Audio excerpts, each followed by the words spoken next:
Hello प्यारे विद्यार्थियों, नमस्कार। आप सभी का स्वागत किया जाता है हमारे कृष्णा क्लासेज में। जैसे कि आप सभी को पता है, आपके लिए चतुर्थ श्रेणी के लिए हमने चतुर्थ श्रेणी के लिए आपके लिए डेली क्लासें लगाई जाती है। पर कुछ कारणवश 3 दिन से आपकी क्लास नहीं हो पाई। वो लाइव क्लास थी, फिर भी आपकी लाइव क्लास ली गई थी बीएसटीसी के रिलेटेड। बीएसटीसी में जो बच्चे सेकंड लिस्ट और थर्ड लिस्ट वालों के लिए इंतजार था, और कुछ सेकंड लिस्ट में जिस बच्चों को समस्या आ रही थी उसके लिए वो क्लासेज चल रही थी। तो वापस अपन चतुर्थ श्रेणी की ओर आ चुके हैं, और आज के अपने रक्षाबंधन की आप सभी को हार्दिक शुभकामना। और ये रक्षाबंधन भाई और बहन का एक अटूट संबंध होता है जिसमें भाई की कलाई पर बहन राखी बांधती है और राखी के लिए अपने भाई के लिए लंबी उम्र का जो है प्रण लेती है। तो पहला प्रश्न अपने शुरू करते हैं। जिसकी माता पार्वती ने विष्णु जी को अपना भाई बनाया था, इसी प्रकार के जिसके भाई नहीं है वो अपने आस पड़ोस से या हमें भाई मान सकती है। ठीक ना। तो पहला प्रश्न अपने शुरू करते हैं। तो केंद्रीय शुष्क अनुसंधान संस्था किस जिले में है? तो आज रक्षाबंधन के हार्दिक शुभ अवसर पर अपने क्लास भी लेके आए। तो ऑप्शन नंबर है Udaipur, option number B Bikaner, option number C आपका अलवर, ऑप्शन नंबर डी आपका जोधपुर।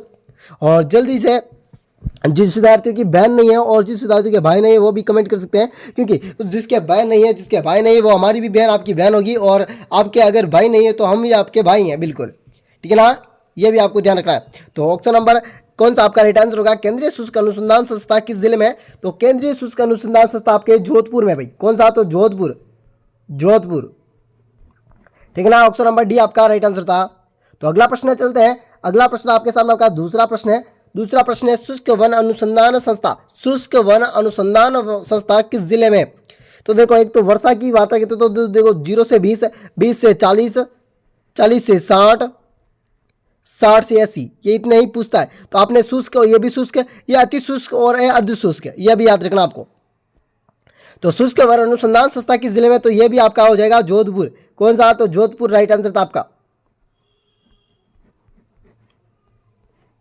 अगला प्रश्न आपके सामने आपका तीसरा प्रश्न इंपोर्टेंट प्रश्न है। हमीर रासों की रचना किसने की? ऑप्शन नंबर है पृथ्वीराज, ऑप्शन नंबर बी है चंद्रवर्धई, ऑप्शन नंबर बी है चंद्रवती है, चंद्रवर्धई लिखना था, चंद्रवती हो गया। ऑप्शन नंबर सी है जोधराज, ऑप्शन नंबर डी है मोतीलाल। तो कौन सा हो जाएगा तीसरे प्रश्न का राइट आंसर? तो हमीर रासों की रचना किसने की थी? तो हमीर रासों की रचना आपका सी आंसर हो जाएगा। C answer is the correct answer. तो अगला प्रश्न चलते हैं। अगला प्रश्न आपके सामने आपका चौथा प्रश्न है। जोध सिंह की छतरी, जोध सिंह की छतरी किस जिले में? तो ऑप्शन नंबर है बीकानेर, ऑप्शन नंबर बी है प्रतापगढ़, ऑप्शन नंबर सी आपका गंगानगर, ऑप्शन नंबर डी आपका भीलवाड़ा। तो जोध सिंह की छतरी, जोध सिंह की छतरी आपके किस जिले में? तो आपका हो जाएगा भाई भीलवाड़ा, बिल्कुल भीलवाड़ा आपका राइट आंसर था, डी आंसर। तो अगला प्रश्न देखो, छतरी से संबंधित मैंने एक क्लास बनाई है जिसमें पूरी छतरी आपके 10 मिनट में कंप्लीट करवाई गई है। ठीक है, जिसमें 80 खंभों की छतरी और 84 खंभों की छतरी, ये आपको बताना 80 तो अलवर की है और 84 आपकी बूंदी की है। ठीक है, 32 खंभों की आपको बता देनी है किस जिले में। कमेंट में आंसर जरूर देना है आपको। तो अगला प्रश्न आपके सामने आपका पांचवा प्रश्न है। तो अकबर की छतरी, अकबर की छतरी किस जिले में? ऑप्शन नंबर है भरतपुर, ऑप्शन नंबर बी आपका धौलपुर, ऑप्शन नंबर सी आपका डूंगरपुर, ऑप्शन नंबर डी आपका हनुमानगढ़। अकबर की छतरी किस जिले में है? तो अकबर की छतरी आपका भरतपुर, बिल्कुल राइट आंसर था भरतपुर। जो बच्चा अजमेर और जाते रहते कि शरीर में कोई नहीं, वो गलत आंसर है, भरतपुर आपका राइट आंसर है, बिल्कुल। तो अगला प्रश्न आपके शुरू करते हैं। ददरेवा से संबंधित आया प्रश्न। ददरेवा का संबंध किससे, लोक देवता से संबंधित है? तो ऑप्शन नंबर है Goga ji, option number B है पाबू जी, ऑप्शन नंबर सी है आपका हड़बू जी, ऑप्शन नंबर डी आपका तेजा जी। हड़बू जी के गाड़ी की पूजा की जाती है, तेजा जी है जिसके घोड़ी का नाम लीलन है, पाबू जी को लक्ष्मण का अवतार कहते हैं, और गोगा जी है जो सांपों के प्रथम देवता हो, उसका संबंध ददरेवा से संबंधित है। ये answer is the correct answer. और कृषि के देवता है वो तेजाजी महाराज माने जाते हैं, कृषि।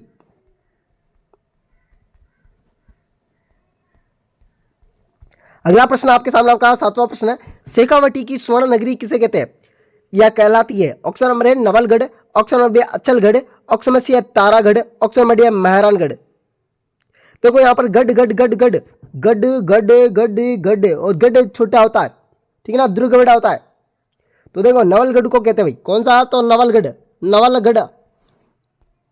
तो अगला प्रश्न आपके सामने आठवां प्रश्न आया है। राजस्थान का प्रवेश द्वार किस जिले को कहते हैं? ऑप्शन नंबर है जयपुर, ऑप्शन नंबर बी है जोधपुर, ऑप्शन नंबर सी आपका गंगानगर, ऑप्शन नंबर डी आपका भरतपुर। राजस्थान का प्रवेश द्वार, यह प्रश्न किसी का भी गलत नहीं होना चाहिए। राजस्थान का प्रवेश द्वार, तो राजस्थान का प्रवेश द्वार आपका भरतपुर को कहते हैं भाई, बिल्कुल भरतपुर, भरतपुर। तो अगला प्रश्न आपके सामने आपका नवा प्रश्न आपसे यह प्रश्न है। कपड़े पर चित्रकला कपड़े पर चित्रकला किस क्षेत्र के प्रसिद्ध है? ऑप्शन नंबर है गंगानगर, ऑप्शन नंबर बी है भीलवाड़ा, ऑप्शन नंबर सी है उदयपुर, ऑप्शन नंबर डी है जालौर। इस प्रश्न को घुमाकर पूछा गया है कपड़े पर चित्रकला, इसे फड़ चित्रकला भी कह सकते थे। तो फड़ चित्रकला आपकी किस क्षेत्र की? तो भीलवाड़ा की प्रसिद्ध है भाई। किस जिले की? तो भीलवाड़ा। तो अगला प्रश्न आपके सामने आपका 10वां प्रश्न है, वर्मा जी का मंदिर। तो वर्मा जी की एक मात्र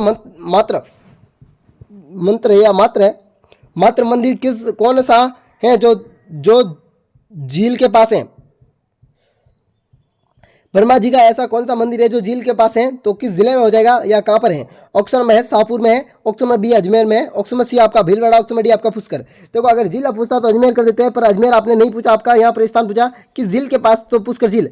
पुष्कर आपका राइट आंसर था, पुष्कर। यहाँ पर रंग बिरंगा मेला पड़ता है कार्तिक पूर्णिमा को, रंग बिरंगा मेला। यहाँ पर सावित्री माता का मेला, सावित्री माता जी का मेला है ऊपर, ठीक है ना, बाहर निकलते टाइम में। और यहाँ पर 52 घाट है, कितने घाट है? तो 52 घाट है। और यहाँ पर गो घाट है, मीरा जनाना घाट है, ठीक है ना। और महात्मा गांधी की अस्थियां भी यहाँ पर विसर्जित की गई है। तो अगला प्रश्न आपके सामने 11वां प्रश्न है। 11वां प्रश्न है, राजस्थान का सिंह द्वार किसे कहते हैं? राजस्थान का सिंह द्वार। ऑप्शन नंबर है अलवर, ऑप्शन नंबर बी है बीकानेर, ऑप्शन नंबर सी आपका सिरोही, ऑप्शन नंबर डी आपका चूरू। यह प्रश्न में बहुत बड़े कंफ्यूज होते हैं।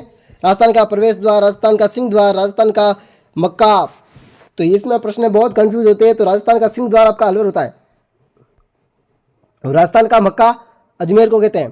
तो अगला प्रश्न आपके सामने आपका 12वां प्रश्न है, विश्व का एकमात्र वृक्ष मेला लगता है। ऑप्शन नंबर है Parbatsar, option number B Khejarli, option number C आपका तेजाजी, ऑप्शन नंबर डी आपका रामदेव जी। तो आपके देखो परबतसर नागौर में पशु मेला पड़ता है, ये खेजड़ली एकमात्र है जो वृक्ष मेला पड़ता है, खेजड़ली वृक्ष मेला, ठीक है ना, एकमात्र है। B answer is the correct answer था आपका। अगला प्रश्न आपके सामने आपका 13वां प्रश्न आपसे कह रहा है मरुस्थल का प्रवेश द्वार, जो मरुस्थल है मरुस्थल का प्रवेश द्वार कहलाता है। ऑप्शन नंबर है बीकानेर, ऑप्शन नंबर बी आपका जोधपुर, ऑप्शन नंबर सी आपका अजमेर, ऑप्शन नंबर डी आपका डूंगरपुर। तो मरुस्थल का प्रवेश द्वार कौन सा कहलाता है? तो मरुस्थल का प्रवेश द्वार आपका, जल्दी से आंसर दीजिए। तो मरुस्थल का प्रवेश द्वार, इस प्रश्न का गलत आंसर नहीं आना चाहिए, अजमेर नहीं है, डूंगरपुर नहीं है। दो ऑप्शन है आपके सामने, दो ऑप्शन में जल्दी से आंसर दीजिए। तेला करके ऑप्शन में ए या बी दोनों में से आंसर दीजिए बिल्कुल जल्दी से जल्दी। तो अगला प्रश्न आपके सामने आपका 14वां प्रश्न पंचपीरों से संबंधित है। पंचपीरों में लोक देवता में शामिल नहीं है, पंचपीरों लोक देवता में शामिल नहीं है, कौन से देवता हो जाएंगे? ऑप्शन नंबर है पाबू जी, ऑप्शन नंबर बी हड़बू जी, ऑप्शन नंबर सी आपका Ramdev ji, option number D आपका तेजा जी। तो मैंने पहले भी कहा था, तो पाबू जी तो है, हड़बू जी तो है और रामदेव जी है, पर ये तेजा जी महाराज नहीं है। तेजा जी महाराज आपका D answer is the correct answer था इसमें। तो अगला प्रश्न आपके सामने आपका 15वां प्रश्न है, धातु नगरी किसे कहते हैं? धातु नगरी, ऑप्शन नंबर है Udaipur, option number B Jaipur, option number C आपका नागौर, ऑप्शन नंबर डी आपका जोधपुर। तो धातु नगरी किसे कहते हैं? यह प्रश्न आपका धातु नगरी नागौर बिल्कुल। अगला प्रश्न आपके सामने आपका 16वां प्रश्न है पत्रों की नगरी किसे कहते हैं? पत्रों की नगरी किसे कहते हैं? तो ऑप्शन नंबर है Dungarpur, option number B Hanumangarh, option number C आपका नागौर, ऑप्शन नंबर डी आपका जालोर है। तो पत्रों की नगरी किसे कहते हैं? तो पत्रों की नगरी तो आपका डूंगरपुर, डू से पत्र से ही बड़े डूंगर होते बिल्कुल। तो अगला प्रश्न आपके सामने आपका 17वां प्रश्न है, और ऋतु के प्रश्न है, बहुत बढ़िया प्रश्न है। तो ऋतु कितने प्रकार की होती है? ऑप्शन नंबर है 2, ऑप्शन नंबर बी है 3, ऑप्शन नंबर सी आपका 5, ऑप्शन नंबर डी आपका 7। तो ऋतु कितने प्रकार की होती है आप सभी को बताना जल्दी से जल्दी। तो ऋतु आपकी कितने प्रकार की होती है? ऋतु 3 प्रकार की होती है, शीत ऋतु, वर्षा ऋतु और ग्रीष्म ऋतु, यह 3 प्रकार की होती है। तो अगला प्रश्न आपके सामने 18वां प्रश्न आया, क्षेत्रफल की दृष्टि से राजस्थान का सबसे बड़ा जिला कौन सा है? ऑप्शन नंबर है Udaipur, option number B Bikaner, option number C आपका प्रतापगढ़, ऑप्शन नंबर डी आपका जैसलमेर। तो क्षेत्रफल की दृष्टि से राजस्थान का सबसे बड़ा जिला तो बिल्कुल आपका जैसलमेर हो जाएगा, बिल्कुल जैसलमेर बिल्कुल आपका राइट आंसर था। तो अगला प्रश्न आपके सामने 19वां प्रश्न है, राजस्थान किसान आंदोलन के जनक कहलाते हैं। राजस्थान किसान आंदोलन के जनक सूर्यमल मिश्रण, विजय सिंह पातिक, चंद्रवर्धई और ऑप्शन नंबर डी पतिक। यहाँ पर विजय सिंह पतिक लिखना था, पतिक हो गया, बिल्कुल आपका डी आंसर, बिल्कुल आपका डी आंसर है। पतिक से भी आप समझ सकते हैं, पतिक, विजय सिंह पतिक।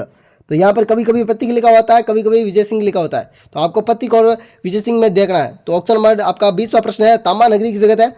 ऑप्शन नंबर है Bhilwara, option number B Jhunjhunu, option number C आपका भरतपुर, ऑप्शन नंबर डी आपका अलवर। तो तांबा नगरी आपको सभी को पता है झुंझुनू को कहते हैं, ठीक है, झुंझुनू को आपको तांबा नगरी के नाम से जानते हैं। तो बिल्कुल आपने जो मैंने 20 प्रश्न पूछे थे, इनमें से आपको कितने प्रश्न आ रहे थे ये आप सभी को कमेंट बॉक्स में बताना, और 13वें प्रश्न का आपको ए या बी में आंसर देना है, ठीक है ना। सभी साथियों को एक बार फिर से आपको रक्षाबंधन की हार्दिक शुभकामना, और अपने बहन के लिए एक अपनी अच्छी अपने भाई का दर्जा निभाए। भाई अगर अपने बहन को गिफ्ट दे या ना दे, पर उसे अपने आप प्यार जरूर दीजिए, ठीक है ना। वो भी अपने मतलब भाई के लिए कितनी उत्सुक होती है, उसी लिए अपने भाई को प्रेम करने और बहन को प्रेम जरूर दीजिए। ठीक है ना। तो वेलकम साथियों, अगले वीडियो मिलते हैं इसी प्रकार की वीडियो के साथ। और जो बच्चा अपने घर से दूर है तो भी उसे बहन से मतलब एक बार कॉल कर दीजिए, कॉल करने के बाद उसे मैसेज कर दीजिए कि आप कैसी हो वगैरह वगैरह पूछ लीजिए, इससे उसका मन भी संतुष्ट हो जाए और आपका भी मन संतुष्ट हो जाता है। तो चलते हैं अगले वीडियो में मिलते हैं। और भाई बहन का यह अटूट संबंध रक्षाबंधन के दिन आज की पहली क्लास और थी हमने जो चतुर्थ श्रेणी की थी, फिर भी और कोई जीके के प्रश्नों को देखना चाहते हैं तो मेरे साथ ये नंबर है 8290620289 पर, इस नंबर पर मैसेज करके आपको जीके की पीडीएफ ले लेनी है। वेलकम साथियों, अगले वीडियो मिलते हैं इस प्रकार वीडियो के साथ। राधे राधे, अलविदा। जय श्री देवनारायण की सभी साथियों को एक बार फिर से। और मैं आशा करता हूँ कि श्री देवनारायण और भगवान आपकी भाई और बहन की जोड़ी ऐसे ही बनाए रखें।